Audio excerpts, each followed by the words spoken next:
Dva speakery. Poprosil bych Vladimíra Novotného, fotografa, alias Kiva. Říkám to dobře. A Vladimír Novotný je věhlasný brněnský fotograf.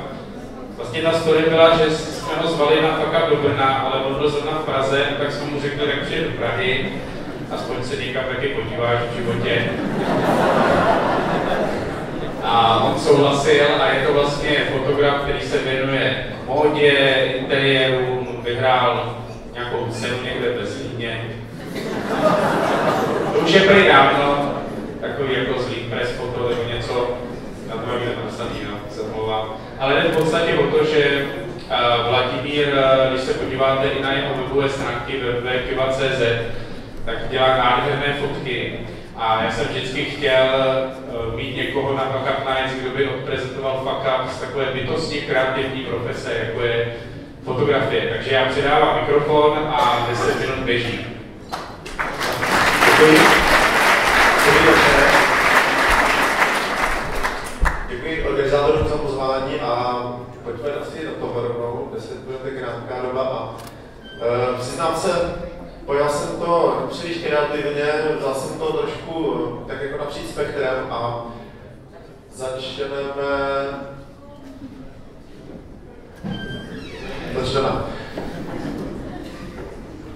Tak, první slideshow, tak já vlastně představení. Jmenuji se Vladimír Novotný, publikuji pod pseudonymem Kiva poměrně už dlouhou dobu. Fotografii se věnuju zhruba od roku 1998, s tím, že v tomhle roce zároveň jsem se nějak rozhodl po ukončení prvního bakalářského studia změnit úplně, řekněme, profesi a rozhodl jsem se jít cestou fotografie a řekněme nějakého kreativního svobodného jako života. To se do současné doby nějakým způsobem daří plnit a mezi tím se dějí jako určité fuck-upy, kterými dneska se možná trošku vám přiblížím fotografování, fotografický svět, to z takového pohledu, který vlastně není úplně standardní a možná vám trošku dá nahlédnout, že fotografování není jenom o fotografování, je to hodně o sekundárních činnostech, o kterých já jsem si do začátku ani nedokázal představit, že to třeba nastane. Kolik času tráví člověk manažováním, kolik člověk tráví času různýma postprocessingem a za počítačem, že z fotografie se stala postupně v podstatě sedává zaměstnání, kancelářská činnost a tak dále. Pojďme prostě na první slide, abych začal tady tím úplně od nula. První fuck up považuji ve svém životě taky poměrně zásadní, tohle je moje základní škola, protože základní škola, já jsem 24 a píše se nějaké rok 87 a jsem v 5. třídě a učím se ten první jazyk, to je ruština. To považuji za zásadní fuck up ve svém životě, protože tenhle deficit dohání do dneška. Pojďme dál. Tady je podle Google první digitální fotoaparát, to je jenom taková strana pro vás a tak tady kazeta, jak vidíte, ale důležitější je tady to datum toho 1. srpna 2008 a to je podle Wikipedie moment, kdy v České republice se změnil zákonodárský systém v oblasti živnosti a podnikání, kdy do tohoto momentu byla fotografie vázanou živností a museli jste proto splnit museli jste být vystudovaní a mít nějakou praxi, nebo jste museli mít 6 let praxe v oboru a potom jste mohli dosáhnout živnostenského listu. Po tomhle momentu se to komplet změnilo a ještě v kontextu s nastupující krizi, tak to byl velký fuck up podle mě pro celou fotografickou obec České republice pro všechny profíky, protože v ten moment dostali konkurenci takovou dost podpásovou, všechny lidi, kteří v podstatě my se mnohokrát o tom s fotografama o tom bavili tady tohle momentu a v podstatě se vám stal konkurent člověk s foťákem za 20 000 a co s tím, jo? Protože laická veřejnost tu kvalitu mnohdy špatně rozeznává a vůbec třeba netuší ani co zatím je. To byl docela takový dost podstatný jako moment v posledních jako letech a v kontextu s tím, když jak přišla krize v roce 2008, tak to bylo docela náročný období a myslím si, že skončilo v podstatě hodně fotografů. A pojďme dál. Tak teďka přijdeme na takovou, řekl bych, vtipnější věc, takový vtip, jenom první velká zakázka. Člověk vstoupil do tady toho světa a jsem se rozhodl, že budu fotkou se nějakým způsobem živit a pokud opravdu jsem tu cestičku vyšlapal úplně od začátku. Od nějakého reportážního fotografa, od focení koncertu až v současnost, kde dneska už mě živí třeba reklama v velké části. A samozřejmě člověk nějakým způsobem si vysní, jaký zakázky by třeba chtěl, kam by chtěl jít. A zrovna to byl jako jeden z prvních jako větších momentů, kdy si říká člověk, jako ten problém nějaký ledy, navázal kontakty s reklamkama, ale byl poměrně třeba naivní a ten moment nastal v tom, že když jsme to celý zrealizovali, vychodili, tak přišel pak jenom pokyn z té firmy, která to zadávala té reklamní agentuře, že vlastně si to celý rozmysleli a ať se to vezme z fotobanky ty fotky. Takže jsme odepsali nějakých 80 000, což tenkrát bylo pod poměrně dost peněz a ještě celá produkce do toho. Takže to nebyl jako jednoduchý moment a naštěstí v tom týmu byli sami kamarádi, včetně modelek, takže jsme to tak jak si potom vynahradili na takových večírkách. Tak, já bych poprosil, pojďme dál. No a pak jsou to takový drobný fuck-upy, který v životě fotografa jako potkávají a pro mě to takový jako jsou i zajímavé jako ponaučení, že třeba, já nevím, podařilo se mi kdysi nafotit poměrně pro mě důležitou a příjemnou jakoby, dokumentaristickou sérii, kde tohle z roku 2005 zásah policistů na Čechteku, na Mlínec, a Přindou se to myslím jmenovalo, možná si to ještě někdo pamatuje. A já jsem tenkrát poslal tyhle fotky do Czechpressfota na soutěž a byl jsem domluvený na všechno a samozřejmě, jak člověk nestíhá, tak podobně, tak to chtěl posílat v pátek odpoledne, že byl jsem domluvený s kamarádem, že to vytiskne. Ale zatím bylo jen takový jediný, jako, sorry, já jsem to nestihl. A zatím mám takový jako velký ponaučení, zde se setkávám do dneška, že velký a podobně silný atribut dneska v současné době je hodně spolehlivost. A která se stává podle mě hodně jako vzácným jako artefaktem, jo. Že nějaký slovo a taky jako detaily vlastně přestávají jako fungovat. A sám snažím, jako, aby to tak třeba nebylo, i když mi to taky nepodaří, ale je to pro mě taky jako dost jako podstatný moment. Jo.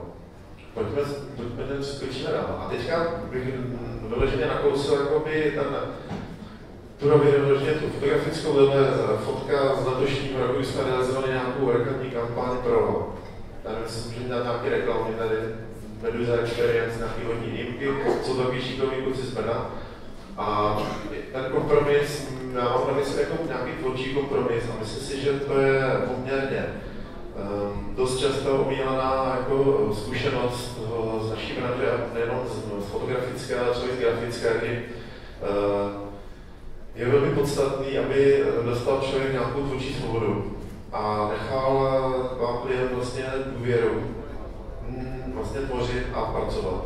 Protože hodně často se v českém prostředí stává, že klient do toho zasahuje, ale, což je vlastně správně, ale zasahuje do té kreativní stránky věci. A to potom vytváří taky ty kompromisy, že vlastně to je potom skoro nepoužitelný ta věc. Potom ve finále z toho vznikne takový balast, že ta reklamní kampaň vůbec nemusí jako fungovat, nemusí dopadnout. Protože já to tak mám, můj přístup je, že předpokládám, že člověk jde za odborníkem s nějakýma zkušenostma, mimo jiné mám ještě vystavený nějaký marketing a takovýhle jako drobnosti, takže umím na to nějakým způsobem navázat i v komunikaci s tím klientem a podobně. A v momentě nějaký komunikace, tak si myslím, že by měl nastat moment, kdy ten klient řekne OK, díky, tohle ještě dověřilo, už se realizuje. Hodně často ten klient s těmi zásahama do toho tím vstupováním to prostě celý zablokuje a bude to neč. Pojďme dál, já nevím, co teďka je. A tohle je třeba osobní zkušenost, podobně velmi podstatná, je to taky, ale taky v tom světu té fotografie, protože ono by se to spíš mohlo jmenovat Jarbo, protože jsem si v jeden moment uvědomil, že já jako fotograf vlastně víceméně ve své firmě jsem vlastně jako nezástupný a nenahraditelný v mnoha aspektech.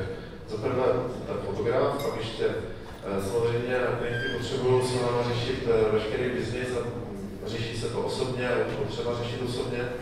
Ale mně se stalo období, že jsem najednou měl úraz na koleni, 3 měsíce jsem byl oberlík a byl jsem úplně vyřazený z provozu.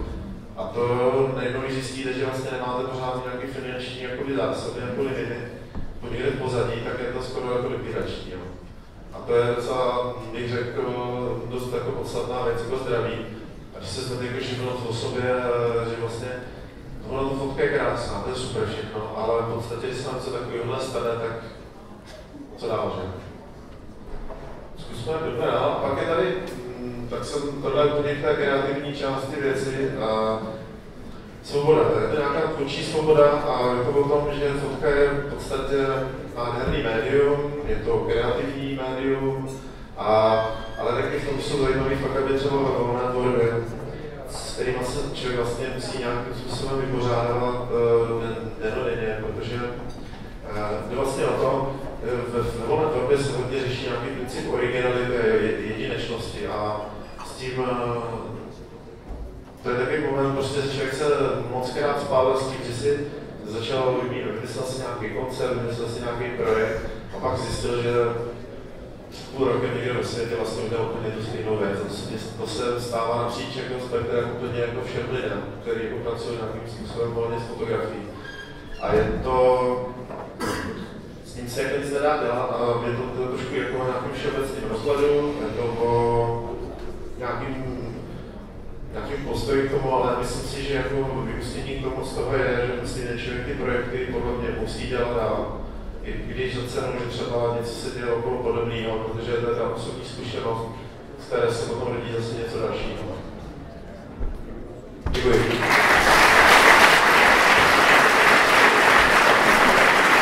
Takže já děkuji Vladimíru Novotnému alias Iva a koukám na Twitter, tam nic není. Takže dotazy.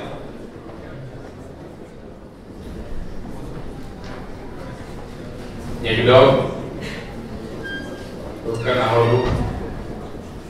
Co jsi dělal? To jsme koleno postraný. Děkuji za otázku. Já jsem se věnoval nějakou dobu bojovým uměním, dělal jsem mušu a při jednom v době rozkročeným celatě jsem si udělal přední střídaný vás. Na to? Já? Já jsem pak přišel na tai chi. To je bez úhony. Ne, tam jsem si udělal druhý koleno pak za rok. Ale víceméně to byla jako cesta k tomu, že jsem dospěl, že tam někteří nějaký jako bojový styl je mě jako bližší a pro mě jako nějakým způsobem důležitější a dává mě mnohem víc. Tak já děkuji. Další dotaz. Tady.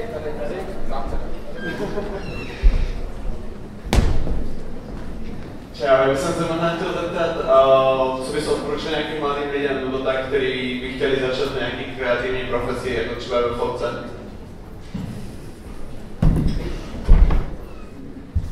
No, vydržte hlavně. Myslím, že to je asi nejdůležitější, protože když se ohlídnu třeba trošku sám za sebou, tak je opravdu pro mě asi nejdůležitější se trvat a trošku takový s pokorou a nebejt jako úplně přehnaně ambiciozně dobrý, ale jak to říct, no nespěchej to prostě. Já si myslím, že to má nějaký svůj vývoj a je potřeba prostě si to vyšlapat celý.